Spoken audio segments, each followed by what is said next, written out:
PR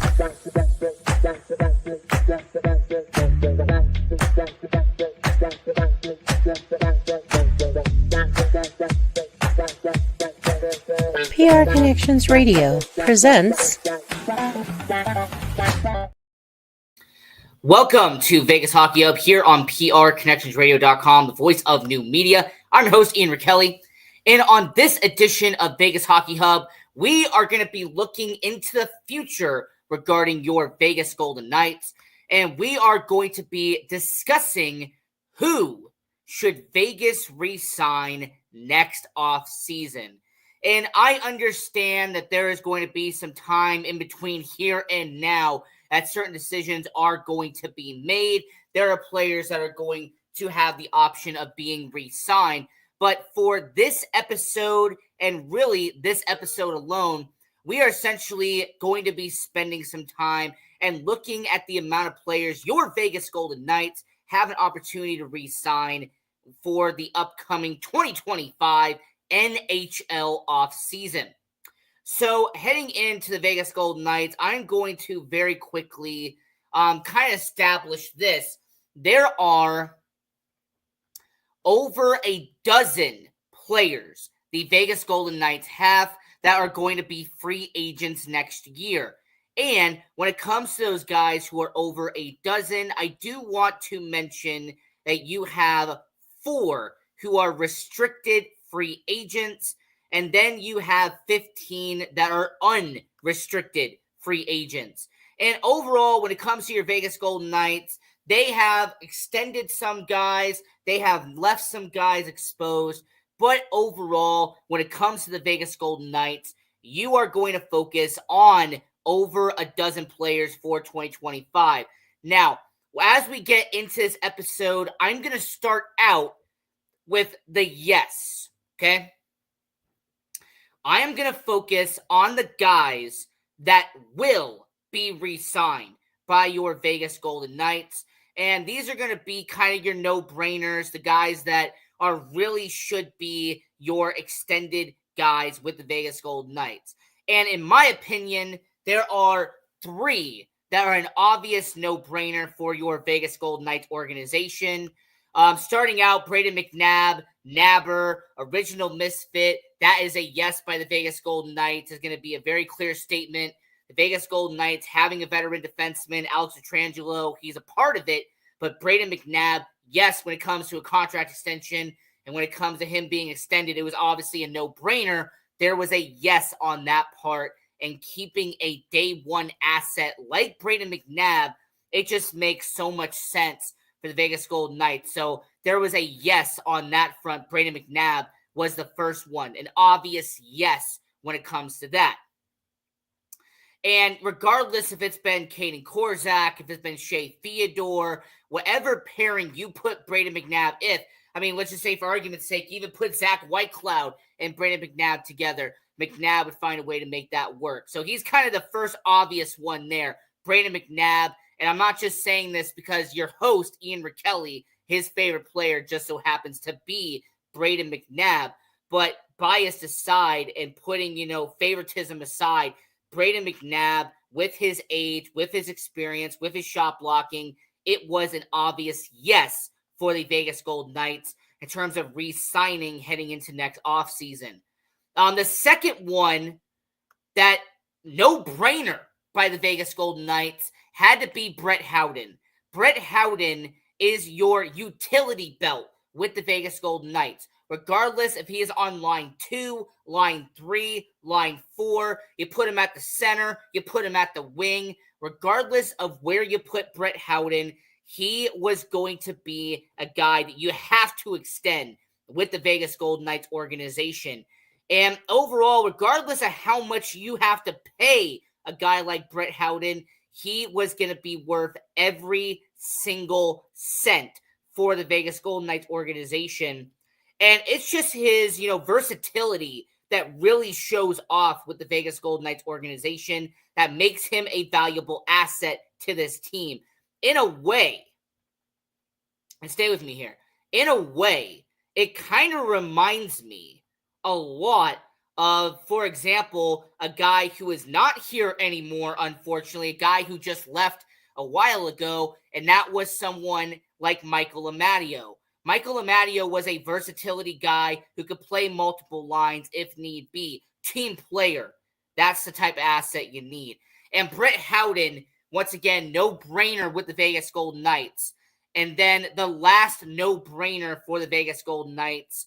And regardless of how people feel about him defensively, regardless of the amount of people who go on this show and say that I dislike Shea Theodore, you can't deny that offensively, Shea Theodore is a massive asset to a team.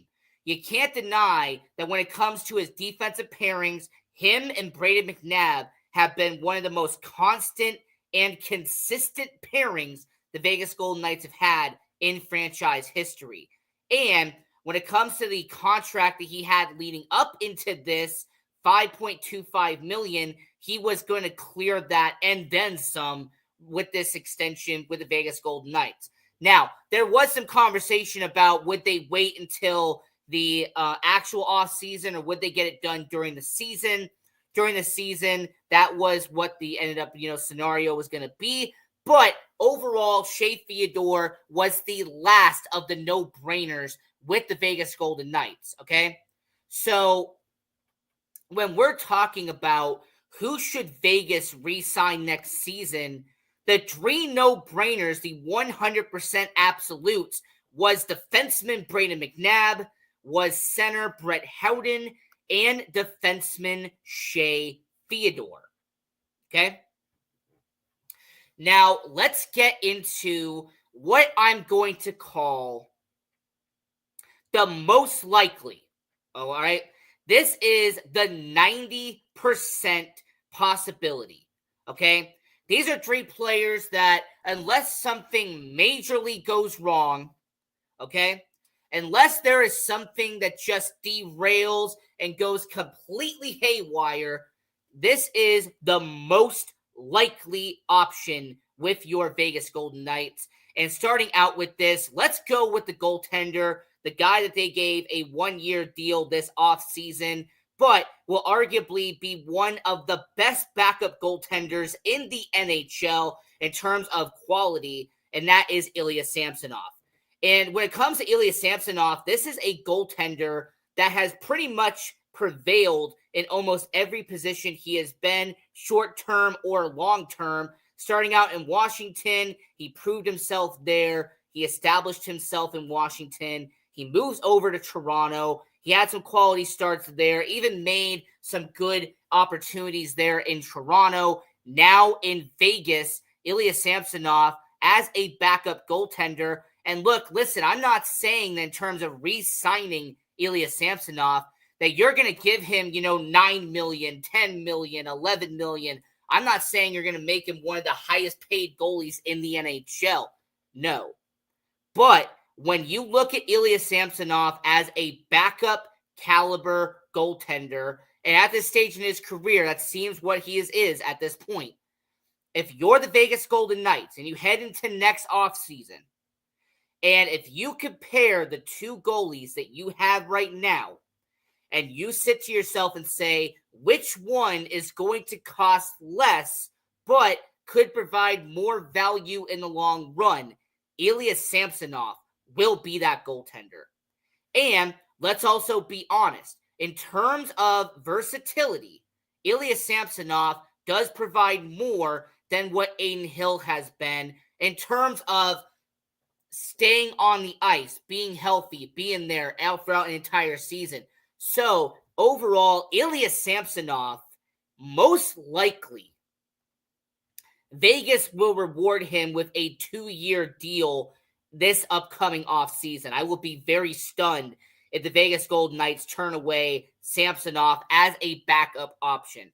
Now, if he ends up wanting to be a starter somewhere else, if this turns into a Logan Thompson type situation from what we saw a while back, I will be saying, all right, he'll probably move on. But as a backup scenario, I will say most likely Ilya Samsonov will be a re-signing with the Vegas Golden Knights. And with the amount of money that he'll make as a backup goaltender, it will be a good value overall for the Vegas Golden Knights. So when we're talking about who Vegas could re-sign next offseason, Ilya Samsonov will be on that list, and he will be someone Vegas does bring back at a certain rate. Also when it came to Keegan Kolesar, most likely seemed like a good, cut deal right there. A team leader, someone who's been on that bottom six, can be a middle six forward if need be. But what I liked about Keegan Kolesar was that he ended up being someone that can provide leadership in that locker room. Keegan Kolesar has ended up being someone who, you see him during practice, he's the one passing the puck around to people. When you're seeing him doing warm-ups, he's passing the puck to multiple people. And you see him talking to his teammates. You see him in the locker room talking to multiple guys and being that leader. I mean, it's kind of interesting to look at Keegan Kolesar and say that he went from being that young, bright-eyed guy who was just, establishing himself a few years back to now being an established member of the organization. So Keegan Kolesar, just like, Brayden McNabb, Brett Howden, Shea Theodore, really seems like this is the re-signing the Vegas Golden Knights were going to do, and that is the possibility there. Now, I talked about in the first two parts, okay? I talked about the no-brainers to the Vegas Golden Knights, the 100%ers. Those ones are done. The second one was the most likely category, the guys that were most likely going to get brought back. And then I'm now talking about the 60-40 option, okay? These are guys that, depending on how they performed, depending on how they did, they were either going to get brought back at a certain rate or they are going to end up being moved on.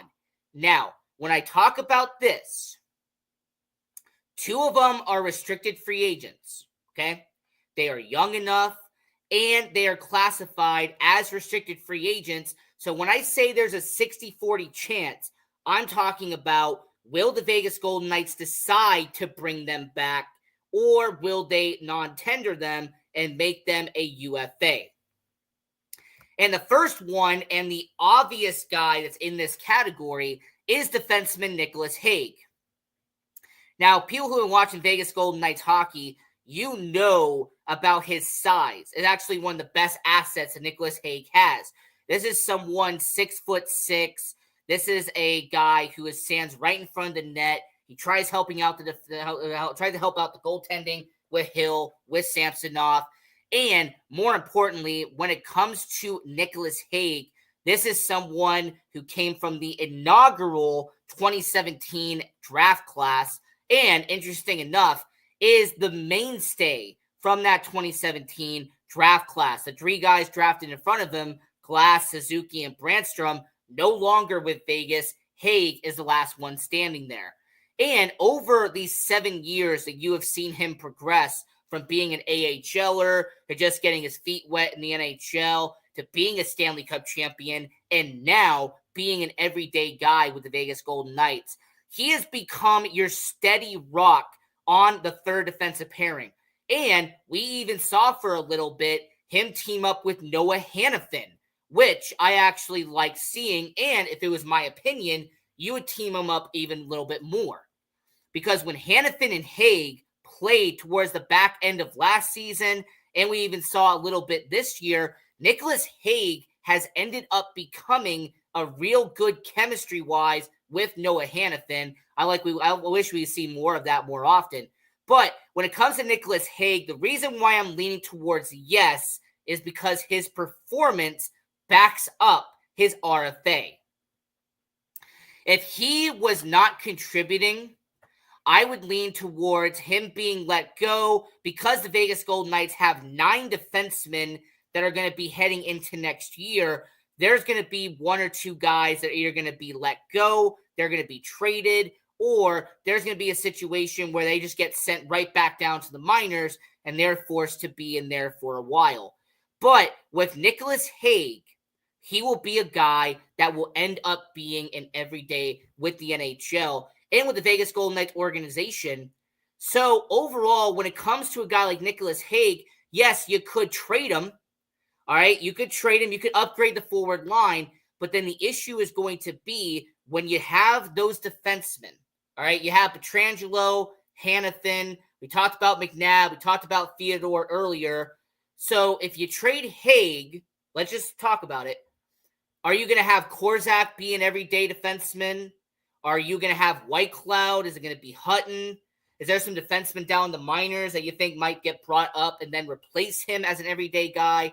Because Vegas Golden Knights having 8 defensemen has kind of been the mainstay overall. When it comes to the Vegas Golden Knights having 8 defensemen there, you trade one of them, that does free it up. But when you have him be on the defensive side, his size and his ability to be an everyday guy, I actually believe that's the reason why you bring him back when it comes to the Vegas Golden Knights. And this one, when I put in the 60-40 category, now he is not in the NHL. I'm going to clarify this. The person I'm about to say next is not in the NHL. He's a prospect. But since he was a 2020 second-round pick, he is a reason why I'm putting him on here. He is an RFA, and that is defenseman Lucas Cormier. And Lucas Cormier, he is a prospect right now. He's with the Henderson Silver Knights, been there the last couple of years. And the reason why I'm putting a yes to Lucas Cormier as an RFA is because he has the ability to continue to progress with the Henderson Silver Knights. Now, I am not saying you sign him to a mega deal at the NHL level, but I say that you sign him to a 2-year deal on a $700,000, $800,000 deal. Allow him to continue to progress in the AHL, and then if injuries bound to happen, you call him up to the NHL like what happened last year. So, overall, when we're talking about who Vegas should sign next offseason, 2025 is what we're looking forward to. Nicholas Hague, Lucas Cormier, there's possibility there. But what about extensions? Because these two guys I'm about to bring up are in the 50-50 category. All right? These are two guys that are a possibility of them just playing out the remainder of their deal. They're going to stay where they are right now. Or the Vegas Golden Knights pull the trigger and they give them their extension 1 year early. And the two guys that I'm mentioning, the first one and the biggest one in this conversation is Jack Eichel. Jack Eichel, $10 million man, and he will be on the final year of his contract that he signed with the Buffalo Sabres all those years ago. He's still on that deal that when Vegas acquired him, they knew how many years he had left on that deal. And with how brilliantly Jack Eichel has performed with the Vegas Golden Knights and how of an elite player he has been the last couple of years, it doesn't escape the realm of possibility that your Vegas Golden Knights find a way to give him that extension. But the question's going to be, how many years versus how much money is Jack Eichel going to have? If you're the Vegas Golden Knights, and I'm putting you in Kelly McCrimmon's shoes, how much money are you giving Jack Eichel per year? Because you're clearly going to go past what Alex Pietrangelo has been making in terms of salary. But when you go with Jack Eichel, are you putting him at the $13 million? Are you putting him at $14 million? Is he going to be one of the top 15 paid players in the NHL? So with Jack Eichel, there is a realm of possibility that they end up giving him that extension and essentially allow him to not have just that 1 year window, and they make him the highest paid player on the Vegas Golden Knights and one of the highest paid players in the NHL in terms of top 10, top 15, top 20. So that's the first one. And the second one, and I'm smiling because I see the comments, well, this person must have read my script, because the second guy I have at 50-50 is Pavel Dorofeyev. Pavel Dorofeyev, based off of what we saw this past season, what we're seeing this season, Pavel Dorofeyev deserves a contract extension by the Vegas Golden Knights. With how well he has progressed, starting from when he was in Henderson, getting his feet wet in the NHL, now becoming a mainstay on that middle six, then becoming a top six mainstay with the Vegas Golden Knights. If you're McCrimmon, if you're McPhee, how do you not give an extension to Pavel Dorofeyev? Take advantage of the opportunity you have right now and give him a deal that would actually kind of be a friendly deal when it comes to the team. For comparison, when you remember Shea Theodore, back in 2019, back in 2018, the Vegas Golden Knights gave Shea Theodore, at the time, a team-friendly deal and helped them out in the long run when his deal finally got to where it is now. So, for Pavel Dorofeyev, that contract extension should be done with the Vegas Golden Knights. But once again, it's 50-50. Just like with Jack Eichel, it is a 50-50 on if they give him a contract extension. If you're asking me, you extend him in the 2025 offseason. You don't even give him a chance to become that, free agent possibility in 2026. So, overall, that is the two guys on 50-50 that I look at with your Vegas Golden Knights. And we're talking about who should be re-signed with the Vegas Golden Knights next offseason. I mentioned Ilya Samsonov. For all the new people who are watching all around the world, I made my argument for why Ilya Samsonov should be brought back as a backup goaltender with the Vegas Golden Knights. Not as a starter, but as a backup, he should be brought back. I made an argument for why Nicholas Hague, as an RFA, as a, kind of a 60-40 option there, there's a good chance Vegas, they should bring him back. As a prospect, bringing him back on that type of level, Lucas Cormier, I'm not done with him yet. I think he still has a lot of potential. And then we just recently, on the 50-50 side of it, talked about Jack Eichel and his contract extension, cutting him off 1 year early and giving him his long-term deal, not allowing him to become a UFA. And then Pavel Dorofeyev with his extension, not allowing him to be that RFA next year, but instead giving him a deal 1 year early.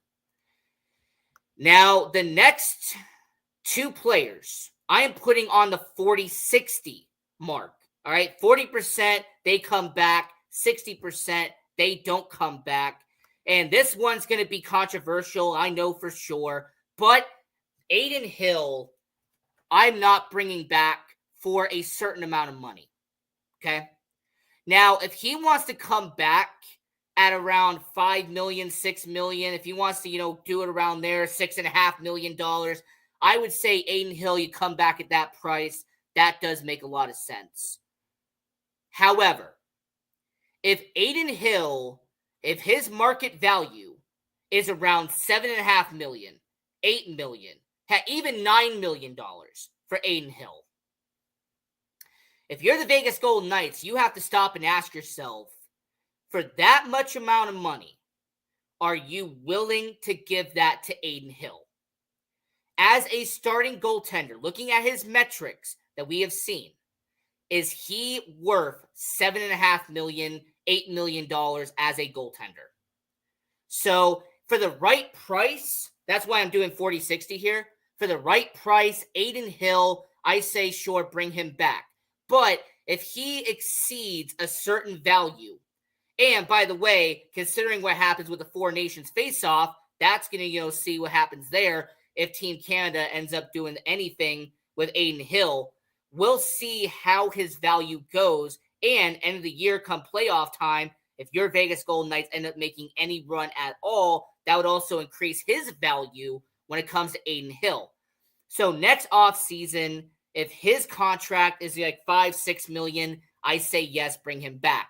But if it exceeds that and it goes anywhere near $8 to $9 million, I'm going to lean towards no for Adin Hill being brought back.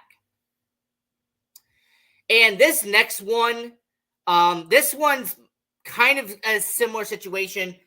For Victor Olofsson, they brought him on that 1 year deal they gave him a little over $1 million to be here, to be with Jack Eichel, to be on that line with him. But if he ends up being a guy that demands a couple of more $1 million, right? Let's say that, he comes back and he is, a $4 million, $5 million player. I'm going to lean towards no. And it's not just due to the injury concerns that we've seen with Victor Olofsson. It's not just the fact that we have seen him out there in Buffalo. We're going to see here in Vegas. This is going to be a guy that I really look at and go, unless he ends up still being at around maybe $2.5 million, $3 million there for next season, then I say maybe bring him back. But if he has, a situation where his contract demands way more than that, then that's on the 60% mark. I say you let Victor Olofsson go. And then the next one, and by the way, this guy definitely has my script because, yes, I'm going to be talking about these two right now.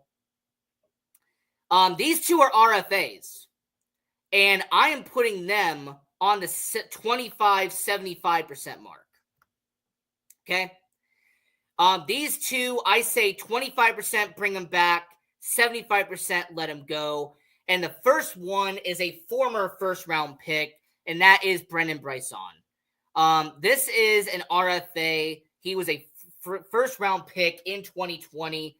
But my issue with Brendan Brisson is the fact that when you see him play, regardless if it's in the NHL, regardless if it's in the AHL, I've seen him at both, I don't see a complete player with Brendan Brisson. I do not see a guy that is going to be an everyday NHLer despite being that first-round pick label. So if this is a guy who I really look at and say that he can really play somewhere else, go ahead and do it. But with the Vegas Golden Knights, I do not see him being a bottom six forward playing every single day. I do not see him being a middle six forward who's going to play almost every day in Vegas. And if he was going to be that guy, he would have shown it by now. In a weird way, I kind of compare him to Cody Glass. Cody Glass was a guy who he'd play, periodically, but we never saw a full 82-game season from Cody Glass, and that made him expendable. They moved on from him. And Brendan Brisson, I kind of look at that way. You can move on from him, and I think that it would, in the long run, would end up working for the Vegas Golden Knights. And now 25-75, Alexander Holtz. I mean, geez, this is a guy that, regardless of what line you put him on, could be, experimenting on the first line, second line, third line, fourth line, make him a healthy scratch. You send him down to Henderson. You call him up from Henderson. It just seems like Alexander Holtz doesn't fit with the Vegas Golden Knights. Regardless of where you've put him, what lines you put him on, what chemistry you try to build, Alexander Holtz, weirdly enough, kind of has the same problem that we've seen with other top 10 picks, is that they just don't gel anywhere. And when they don't gel in a certain line, eventually you're going to move on from them. And this is a Vegas Golden Knights team that, let's just think about it. They pretty much gave up a mid-level pick, and then you had the goaltender, Kira Schmid, and Paul Cotter. You essentially swapped. So it was Paul Cotter and a mid-level draft pick, and the Vegas Golden Knights got back a goaltender in the AHL, and they got back Alexander Holtz. So overall, I'm going to lean on towards no for Alexander Holtz. Being a RFA, they're not going to bring him back, and they will just have him be a UFA, and he'll go sign somewhere else. And by the way, for the AHL, I'm not going to cover these guys. I know they're going to be free agents. Mason Morelli, Giannis Roundbeer, Cal Burke, Gage Quinney. Like, these guys are in the AHL, but these guys are not NHL-type contracts.